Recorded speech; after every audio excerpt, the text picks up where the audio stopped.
I wish somebody, or I would have seen a video on how to wrap Fragiles for shipment when we started 3 years ago. This is a Bosun's Head chalkware, obviously fragile. Always start with bubble wrap.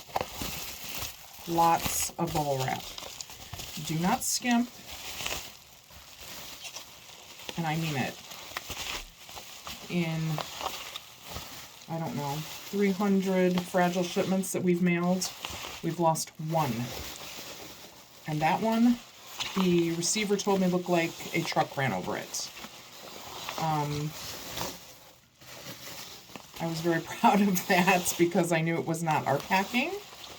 As you can see, I am wrapping a lot of bubble wrap around this.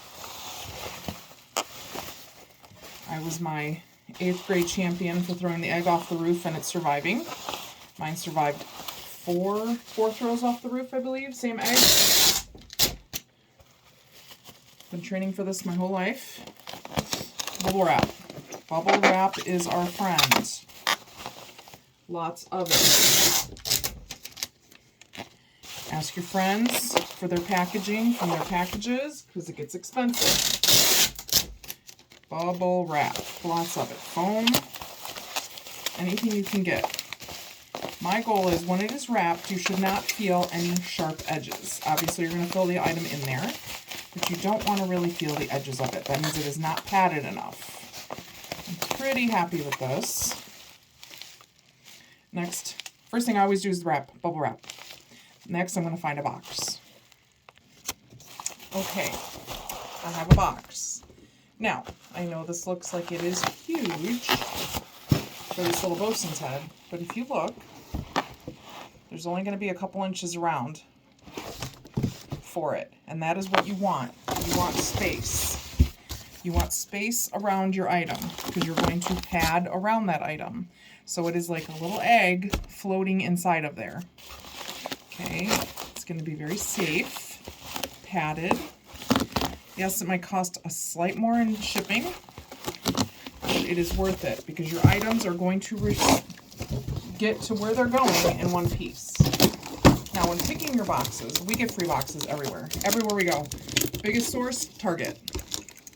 Go to the cosmetics area, hair area. They're stocking regularly. This one's got a flap that's busted, but I'm not too worried about it because I'll tape it up. Look for solid boxes. You do not want weak boxes. You want strong boxes. You do not want smashed boxes. This is a good, solid box. This will work. One of the first rules I read was don't use newspaper when padding. I use newspaper. You can get newspaper still almost anywhere. We pick up flyers, anything we can get for free, we get. Put the word out, people will have it, people will give it to you. I don't think we've ever had to buy newspaper. In the beginning, we bought wrapping paper from Walmart, for Fragiles. Too expensive. Keep an eye out, you will see newspaper. Again, we've had one break in hundreds of sales, so I'm not too worried about using newspaper, but I am generous with the newspaper. Use a lot of newspaper. Pat it all the way around, have it floating in there like a nice cocoon. Leave no space. Okay, I have thoroughly packed, bubble wrapped, and padded this box. My Bosun's Head is in there. There's no movement. I feel like this box is just a little too big. So, to save on shipping, because every dollar counts, we're going to cut this box down a little bit. I'm going to show you how to do that. Your best friend, box cutter. Forget scissors. It's hard on the hands, and it takes forever. You're just going to cut down your corner to just above where you want it to be. You're going to do that on all four corners. I'm just going to go down a couple inches here. That will make a difference on cost. Sometimes it does, sometimes it doesn't. One time I cut down a few inches, took off a little weight and size, and it dropped the order by $12 on shipping. I was shocked. But that's the way it goes sometimes. Okay. So we got our corners cut down. And then I'm going to take my handy, which I don't, I do have one today. My little pastry cutter, which I found. Great tool. Actually, I don't know if it's a pastry cutter or what it is, but it's got this little edge on it, as you see, and it rolls. Then I'm just going to go from my cut straight across and just give it a little line. Right there.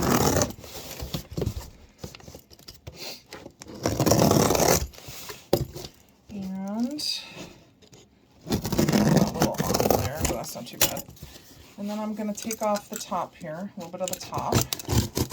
You don't need all that extra weight.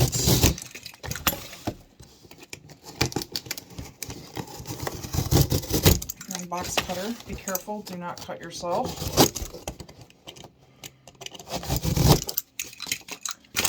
And then you're just going to fold in your sides. Now, I kind of messed up the top a little bit, but that's not too much of a big deal. I'll just take a piece and put it in, and then I'm going to tape this sucker. Tape is also our friend.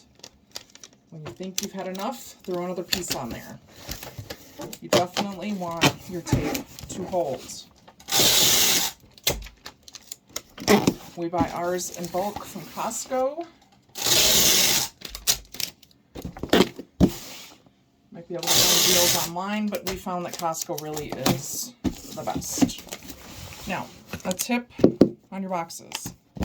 Always take a black marker and black out any bars, names. If you're shipping in a booze box, which are fabulous for Fragiles, you have to make sure that anything that is marked alcohol is marked out. They cannot see alcohol at all. They will not ship it. So make sure that everything is marked out so there's no chance of it getting sent to the wrong place or getting rejected.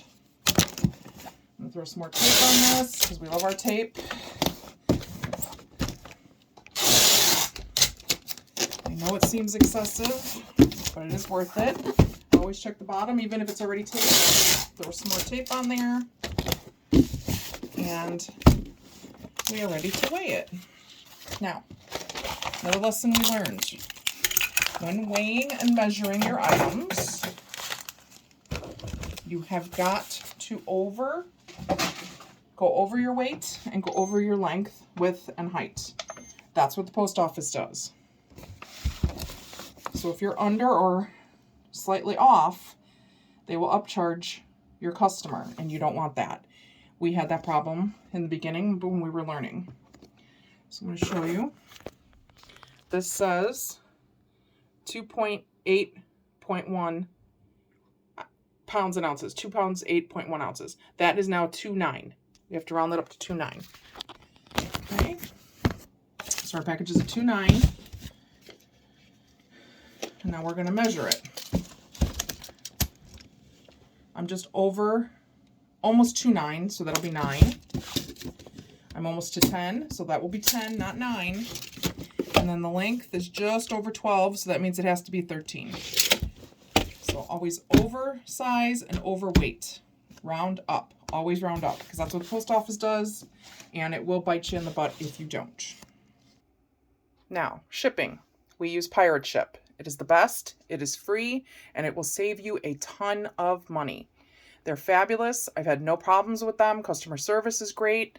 I've had to have labels refunded that I didn't use. Never a problem, always refunded. Fabulous, fabulous site. Pirate Ship. I hope it stays. I hope they don't start charging. It is fabulous. Trust me on this. Pirateship.com. Next, get a thermal printer. No ink. It prints right on the paper. The paper is it's thermal. It's a thermal printer. It'll print for you. You never have to refill the ink, just the paper. I got this on Amazon, I think on sale a couple years ago for like 25 bucks. They're probably more expensive now. Well worth it.